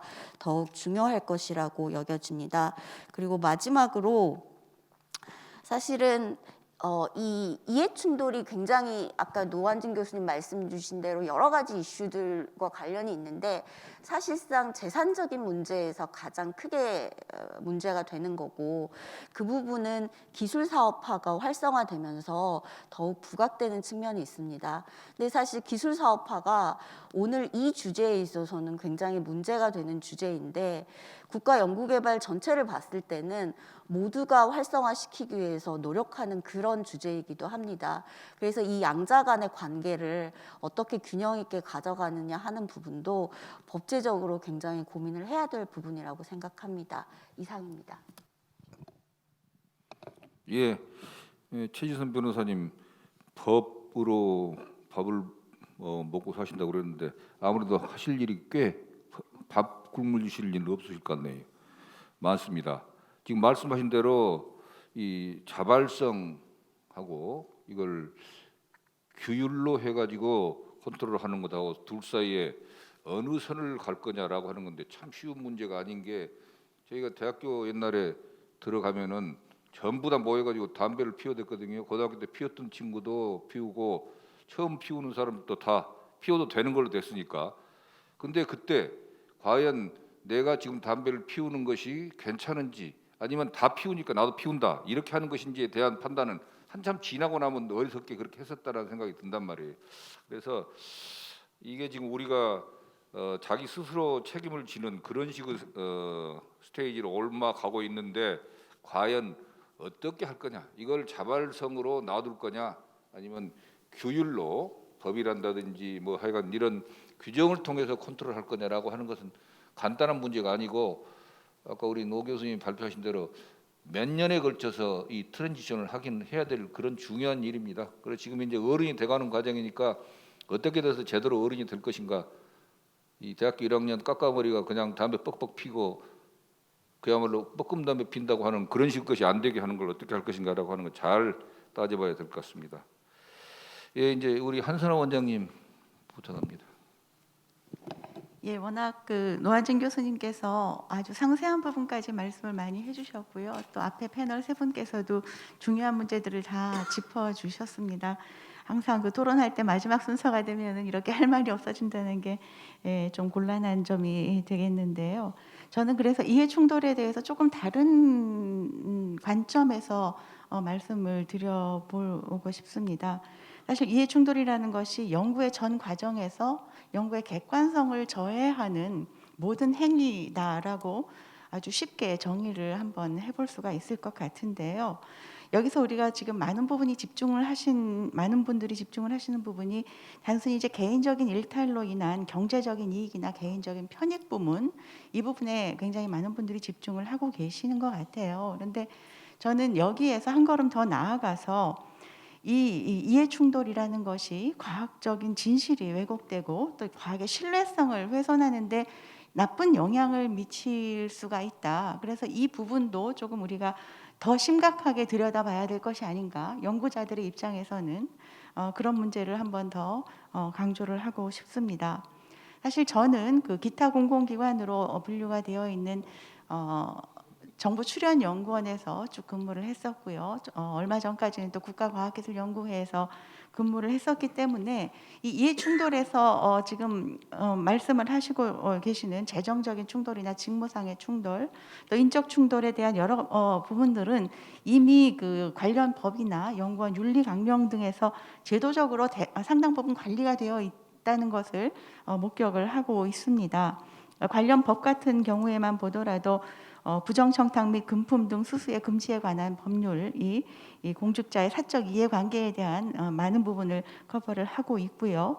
또 공직자윤리법, 그리고 공무원 행동강령, 그리고 연구개발혁신법에서도 연구윤리 부문에서 이해충돌과 관련된 내용을 깊이가 있지는 않지만 아주 광범위한 부분을 포괄하도록 포괄적인 문제의 제기가 되어 있는 것이고 관리가 되도록 기본 틀은 갖추어져 있다, 이렇게 말씀을 드릴 수 있을 것 같습니다.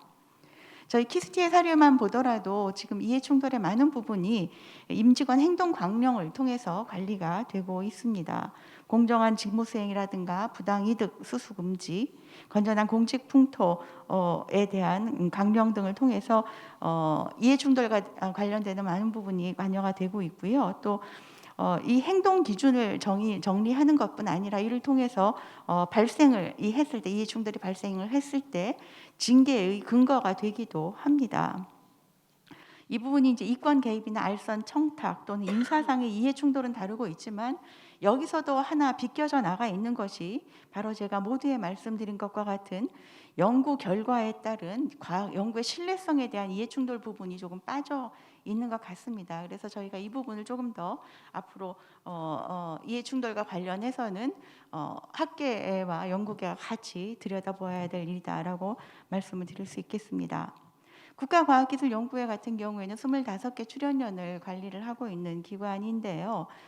연구윤리에 대한 공통 규정을 지금 제정을 하고 있습니다. 그래서 출연연과 관련된 전문가들이 모여서 태스크포스를 운영을 하고 있고, 지금 이 자리에 계신 최지선 변호사께서 참여를 하셔서 정책과제도 저희가 수행을 한 바가 있습니다. 여기서 그 국가과학기술연구회의 기본적인 대응 방안은 일단 과도한 행정 절차를 신설하는 것은 지양하겠다. 연구원들을 쓸데없이 괴롭혀서 내는 사람만 바보가 되고 관리가 안 되는 이런 일은 좀 지양을 할 필요가 있다. 그리고 소관 연구기관의 연구윤리 규정과 또 통합연구윤리위원회 운영 규정으로 이원화해서 관리를 하겠다. 공통 교육 프로그램을 개설을 하고 또 연구 단계별로 검토 리스트를 제공을 해서 연구자가 스스로 본인의 행동 양식에 대해서 다시 한번 성찰하고 주의할 수 있는 그런 과정을 관리를 하겠다라는 것들을 기본적인 방향으로 잡고 있습니다. 특히 이해 상충 관리를 위해서는 위원회에 참석이라든가 연구 과제를 신청을 한다든가 또 이해관계에 대한 심사, 심의, 평가 등에서 제척을 하는 여러 가지 이해상충 관리에 대한 규정도 마련을 하고 있습니다. 이해충돌 방지를 여러 가지 제도로 저희가 관리를 할 수가 있습니다. 관리를 할 수 있는데 이것이 실효성을 갖는 것과 관리를 하기 위한 어떤 제도가 마련되는 것과는 서로 조금 다른 결이 다른 이야기라고 말씀을 드릴 수가 있을 것 같아요. 그래서 그 조직의 구성원들이 이 제도를 올바르게 이해하고 공감해서 실천할 수 있는 것이 어떻게 보면 이해충돌의 가장 중요한 점이 아닌가 하는 생각이 들고요. 그래서 지금 노한진 교수님께서 굉장히 많은 사례를 설명을 해주셨는데 이처럼 사례 중심으로 어떤 부분, 연구의 전 단계에서 사례 중심으로 연구자들이 스스로 파악을 할 수 있게끔 하는 부분이 필요하고 또 이를 통해서 스스로 점검을 할 수 있는 체크리스트를 제공을 해주는 것이 굉장히 중요할 것 같습니다.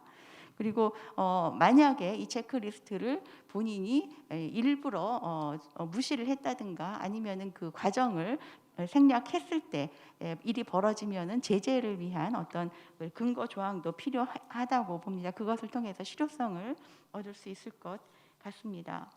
노한진 교수님 발표 내용 중에 제가 질문을 가졌던 내용들은 앞에서 많이 그 질문을 해주셨기 때문에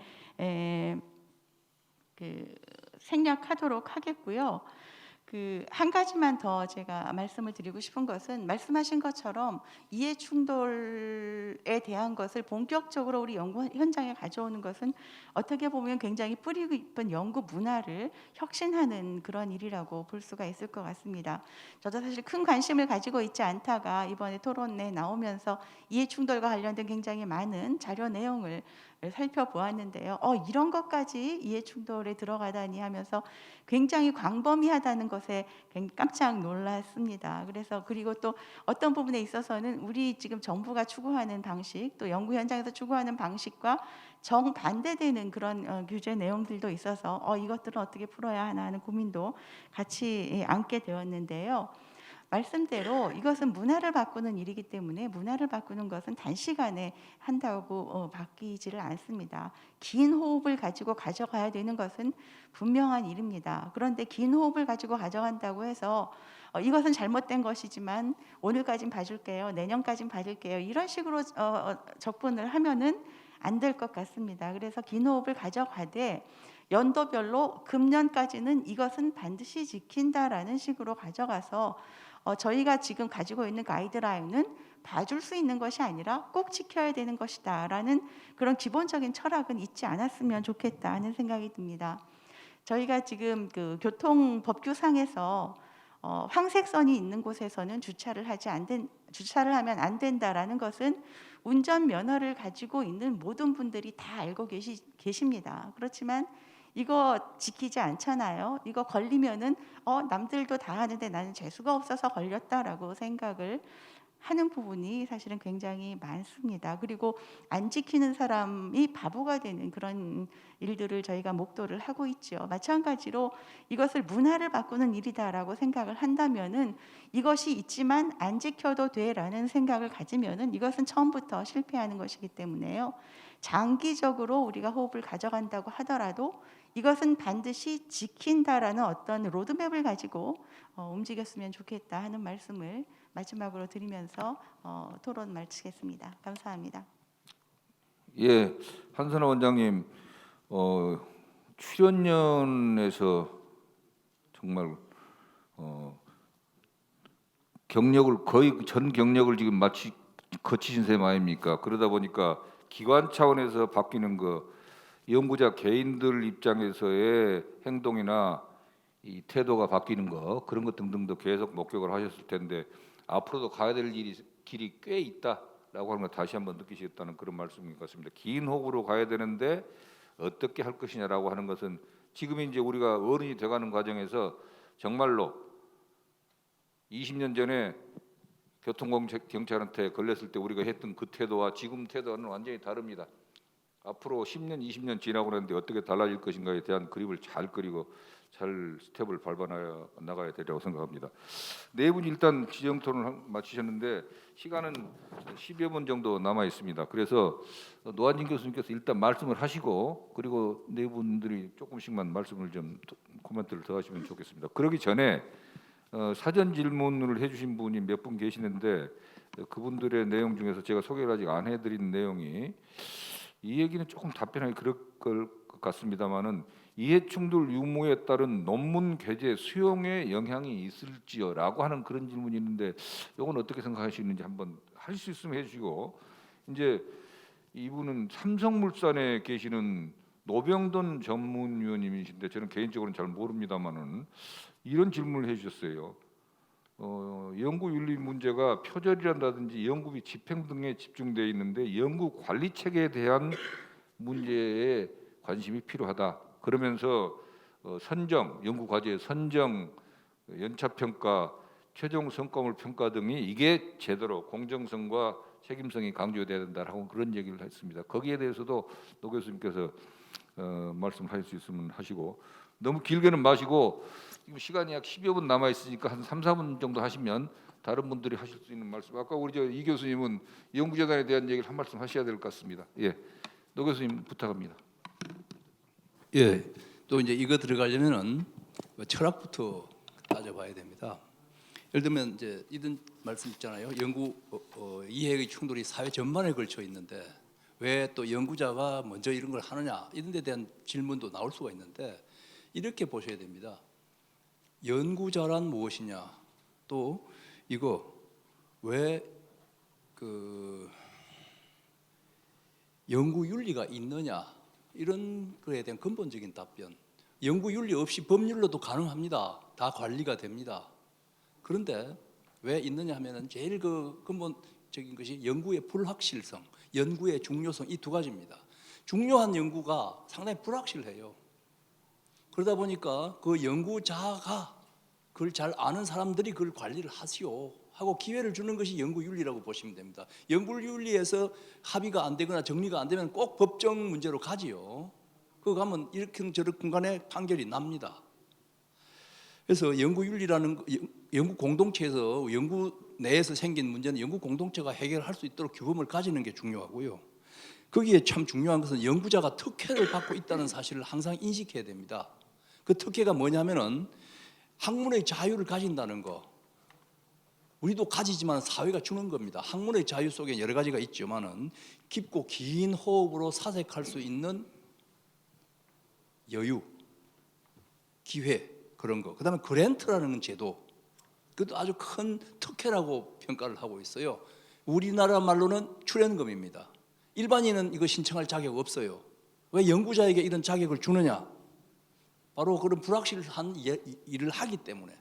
그래서 그리고 거기에 대한 반대 급부로 그렇다면 연구윤리를 지켜라 이렇게 돼 있고요. 연구윤리를 지키지 않은 사람은 이런 특혜를 줄 자격이 없다로 평가를 합니다. 그래서 연구자의 길을 떠나도록 그 공동체를 떠나도록 이렇게 하고 있어요. 자, 그래서 우리는 연구자로서 다른 사회의 이해 충돌이 많이 있습니다. 특히 경제 활동에.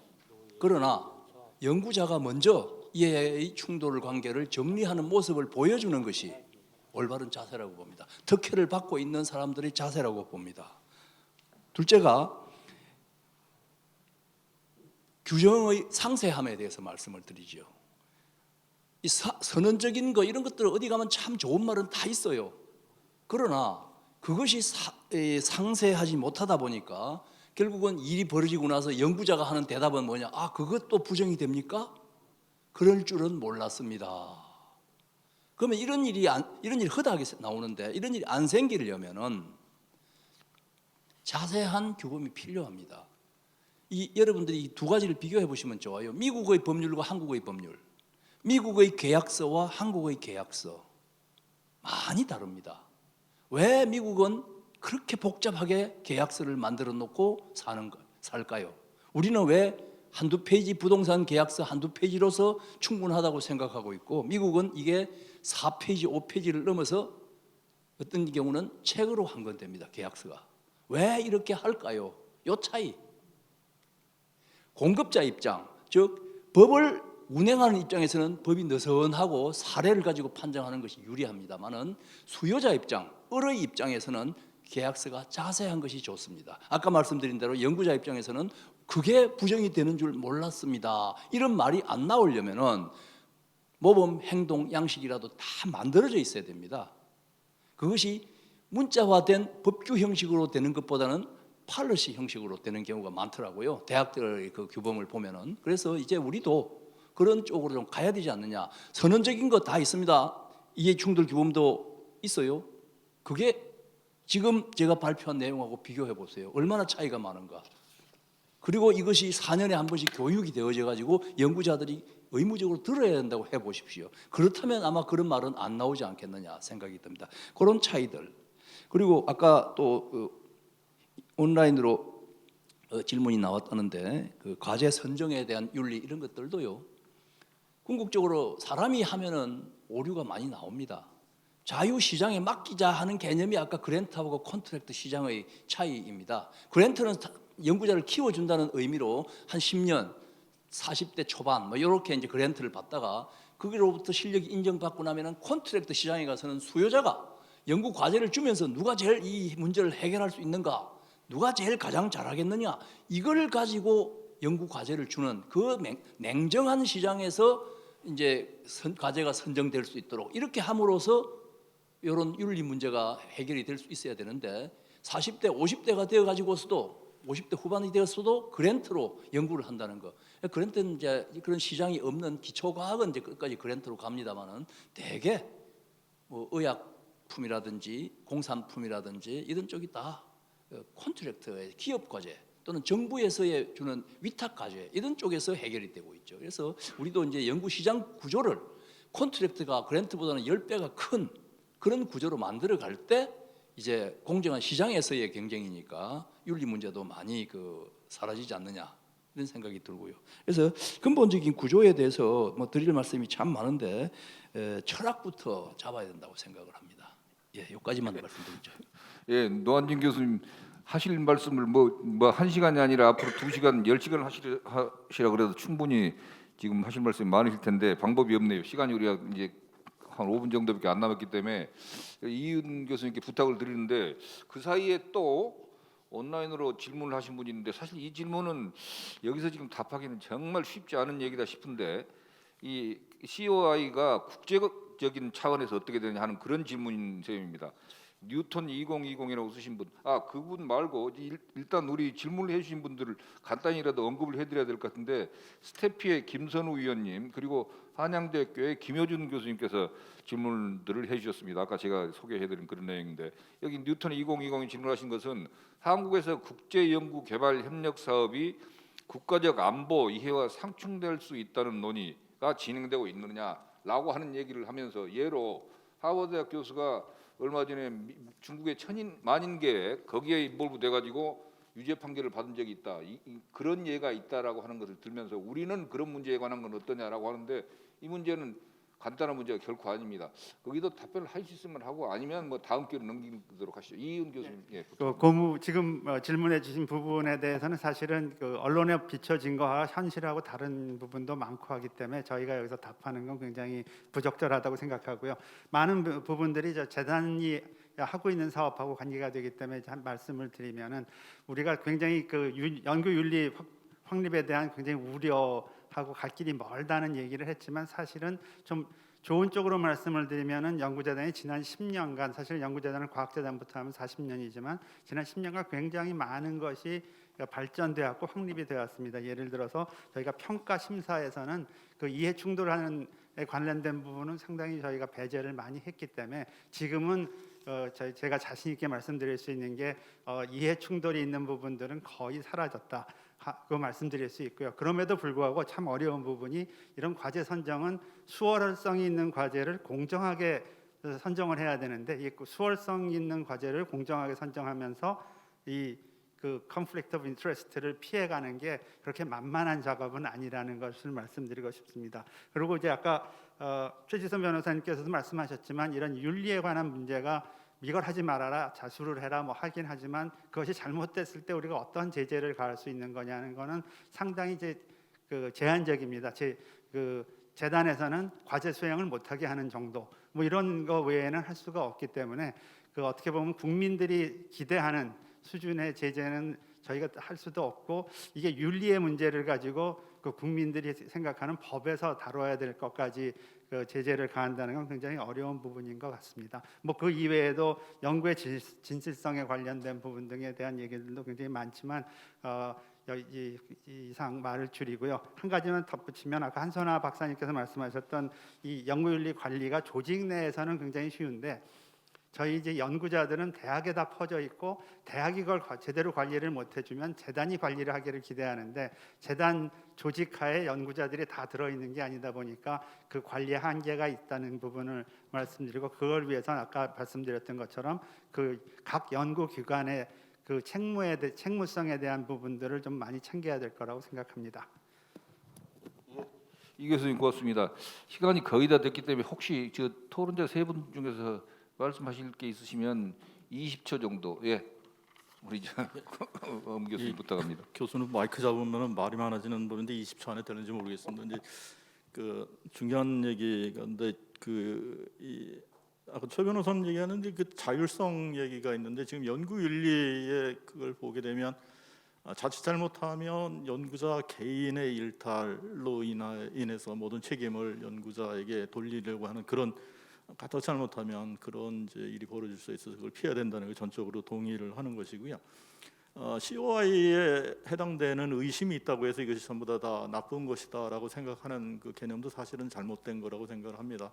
경우에 따라서는 허용되는 경우도 있어서 그것을 정확하게 평가를 해야 되는데 참고로 미국 그 대학 협회에서 나와 있는 것은 5가지를 주로 평가를 합니다. 첫 번째가 인간 대상자 보호, 그다음에 데이터의 바이어스의 위험성, 그다음에 COI 자체가 가지고 있는 문제점, 그리고 개인이나 기관의 명성, 그리고 의학, 과학, 공중보건의 영향력이 어느 정도 심각하느냐를 가지고 그 COI가 있더라도 그걸 가지고 이제 3단계로 매니지를 할 거냐, 아니면 리듀스 할 거냐, 아니면 일리미네이트 할 거냐, 거기에 따라서 그 대응 정도가 달라지기 때문에 이게 COI가 있으니까 무조건 이거는 피해야 된다, 뭐 이런 개념은 조금 피해야 되는 것 마지막으로 한번 지적하고 가고 싶습니다. 예, 교수님 고맙습니다. 어떻게 두 분 더 말씀하실 게 있으신지. 한 원장님. 예, COI가 연구 활동에 어떤 걸림돌이 되거나 아니면 연구자들이 주저하게 만드는 일을 한다면은 사실은 저희가 자칫 그 빈대를 잡으려다 초가삼간을 태우는 우를 범할 수도 있을 것 같습니다. 그래서 제가 조사해 보니까 미국에서도 그런 문제를 고민을 하고 있더라고요. 그래서 이해충돌 문제 때문에 공적 영역에서 연구를 회피를 한다든가 아니면 연구의 주제를 회피를 해서 그 연구자의 지적 능력이 사회 전체에 좋은 영향을 미칠 수 있는 것을 오히려 저해하는 일이 있지 않도록 조심해야 된다, 이런 이야기가 명시적으로 나와 있는 것을 보면은요, 사실 이해 충돌을 어떤 연구자의 일탈 금지 행동이라고 보는 것보다는 연구 현장을 보다 투명하게 하기 위한 어떤 조처다라고 바라보는 시선이 맞을 것 같고요. 그래서 금지 모델보다는 선진국에서도 공개 및 심사 모델 쪽으로 굉장히 많이 가고 있는 것 같더라고요. 그래서 우리도 그런 쪽으로 진행이 되었으면 좋겠습니다. 예, 고맙습니다. 오늘 발제를 해주신 우리 노한진 교수님과 네 분 토론자분들 정말 좋은 말씀 고맙고요. 시간이 1시간 반이었습니다. 그래서 이 얘기는 앞으로 해야 될 굉장히 많은 얘기의 시작이라고 생각을 합니다. 나온 얘기 중에서 저는 행정학을 하는 사람입니다. 정책학을 하는 사람인데 우리나라의 소위 공공 부분의 부패에 대한 얘기를 제가 볼 때마다 민망해했던 게 소위 트랜스페런시 인터내셔널이라고 하는 국제 투명성 기구에서 매년 랭킹을 발표하는데 우리가 50위, 40위권을 맴돌다가 최근 들어서 30위권으로 들었습니다. 다른 인디케이터는 10위에서 20위 정도로 되는데 항상 40위권을 맴돌다가 30위권으로 접어들었거든요. 그래서 그런 것 등등도 굉장히 중요한 사인입니다. 우리 사회 전반에 걸쳐서 말하자면 이 어른이 돼가는 그런 과정입니다. 그래서 이 COI에 대한 얘기도 우리가 시간이 조금 지나가면 우리가 옛날은 약간 저런 식으로 어리숙했지만 이제는 제대로 자리를 잡았네. 다른 데서 우리를 보고 좀 카피 좀 해가지라고 하게 그렇게 될 때가 멀지 않은 시기에 오리라고 생각이 들고 오늘 이 논의는 그 시발점이라고 생각을 합니다. 하여간 발제하신 노 교수님 토론자 네 분에게 고맙다는 말씀을 드리고 우리 회장님 이우일 회장님하고 문혜주 사무총장님 처음부터 끝까지 앉아 계시면서 이야기를 경청을 해주셨는데 말씀하실 기회를 못 드려서 죄송합니다. 다음번에도 우리가 아마 이런 비슷한 토론을 또 계속 해야 되지 않을까 하는 생각이 드니까 그때는 다른 형태로 두 분의 말씀도 듣는 기회를 갖도록 그렇게 하겠습니다. 예, 이걸로 마치겠습니다. 고맙습니다.